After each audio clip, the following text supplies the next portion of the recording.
is whole horsemanship? So imagine you play any team sport. Let's pick tennis as an example. And let's say your tennis partner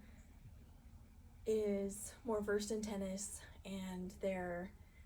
have a little more experience than you do, and you kind of are looking to them for advice, and they recommend that you get regular body work and that you cross train and that you get all of the best equipment, and tell you how important it is to get really great sleep at night and eat really great food. And they show up to practice and they're running on 4 hours of sleep and Taco Bell, and they're anxious and their mind's all over the place and they're just kind of a wreck. You'd probably be pretty bummed.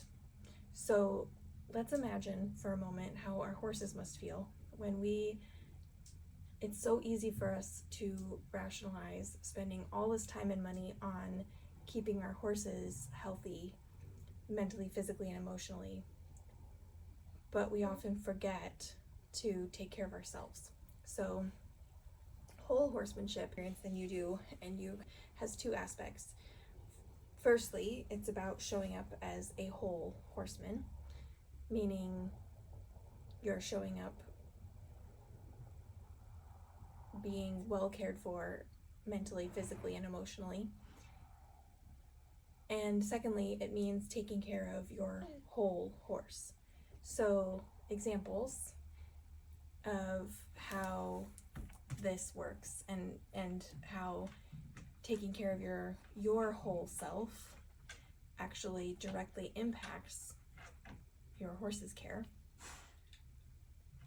Let's start with physical. So taking care of your physical body. If you are stronger, if you're cross training, if you're stretching regularly,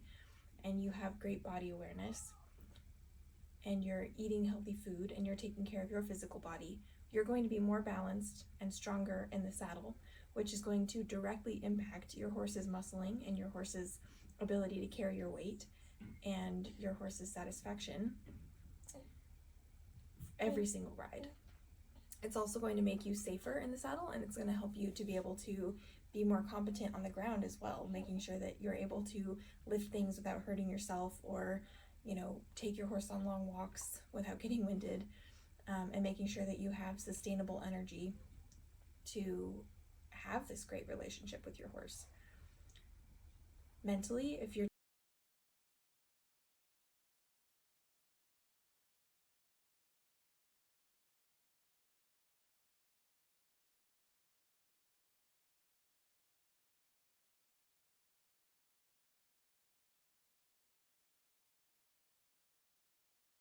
you are going to be a much more skillful horse person, and you're going to make better decisions, and you're going to be more mentally aware of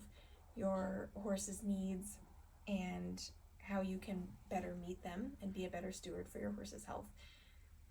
Emotionally, if you are taking the time to play, to refuel yourself with a hobby outside of the barn, which I know is hard to even imagine sometimes. As an example, I like to knit, and I also like to garden, and those are things that refuel me that have nothing to do with horses, so I can walk away for a little while and come back ready to give more of myself to the horse relationship. But also taking time to just be with your horse and to remember why you got into this in the first place, and set aside, if you compete or you trail ride or you're on this massive saddle fitting mission, whatever the thing may be that is driving you right now, putting that away for just a minute and taking time to remember why you love horses and why you got into the sport to begin with is so important. And to take time to develop a healthy relationship with your horse, taking them on long walks or spending time just sitting with them in the pasture can be huge in preventing burnout and helping you to be more patient with your horse and to even get more out of it yourself too. And then horse-wise, taking care of our horse's physical body with spending time and investing money, to be honest, in body work and saddle fit and cross training and nutrition can reduce your vet bills in the long run, and also give you a more pleasurable riding experience, because your horse is going to be a lot happier and a lot more sound, and you're going to get a lot more years out of your horse that way versus just kind of shoving those things aside. And then taking care of your horse's mental health, exposing them to new and novel experiences all the time, teaching them new tricks and new, continuing their training and their education, and giving them enrichment activities in their stall. All of these things are going to make your horse more approachable, more even-keeled. They're going to be less spooky, and they're going to have a better attitude when you are spending time with your horse. And then spending energy on your horse's emotional health directly benefits you as well, doing things like giving them time to play and making sure that they have healthy relationships both with other horses as well as with humans in their life, not only with you but also with your farrier and your vet. Making sure that your horse really trusts people is going to, again, prevent spookiness and keep your horse more relaxed, which is going to make them a more willing partner and help them to be able to give more to this relationship as well. So as you can see, it's super important to prioritize your own health and wellness as well as your horse's health and wellness in body, mind, and spirit, in order to make sure that you're both getting as much out of this relationship and giving as much to this relationship as you can in a very sustainable way for the long term. If you're interested in learning more about this, make sure to subscribe, because I am really committed to posting information on this topic, and I'm super devoted to the idea of helping horse people like yourself to become the best possible steward of your own health as well as of your horse's health,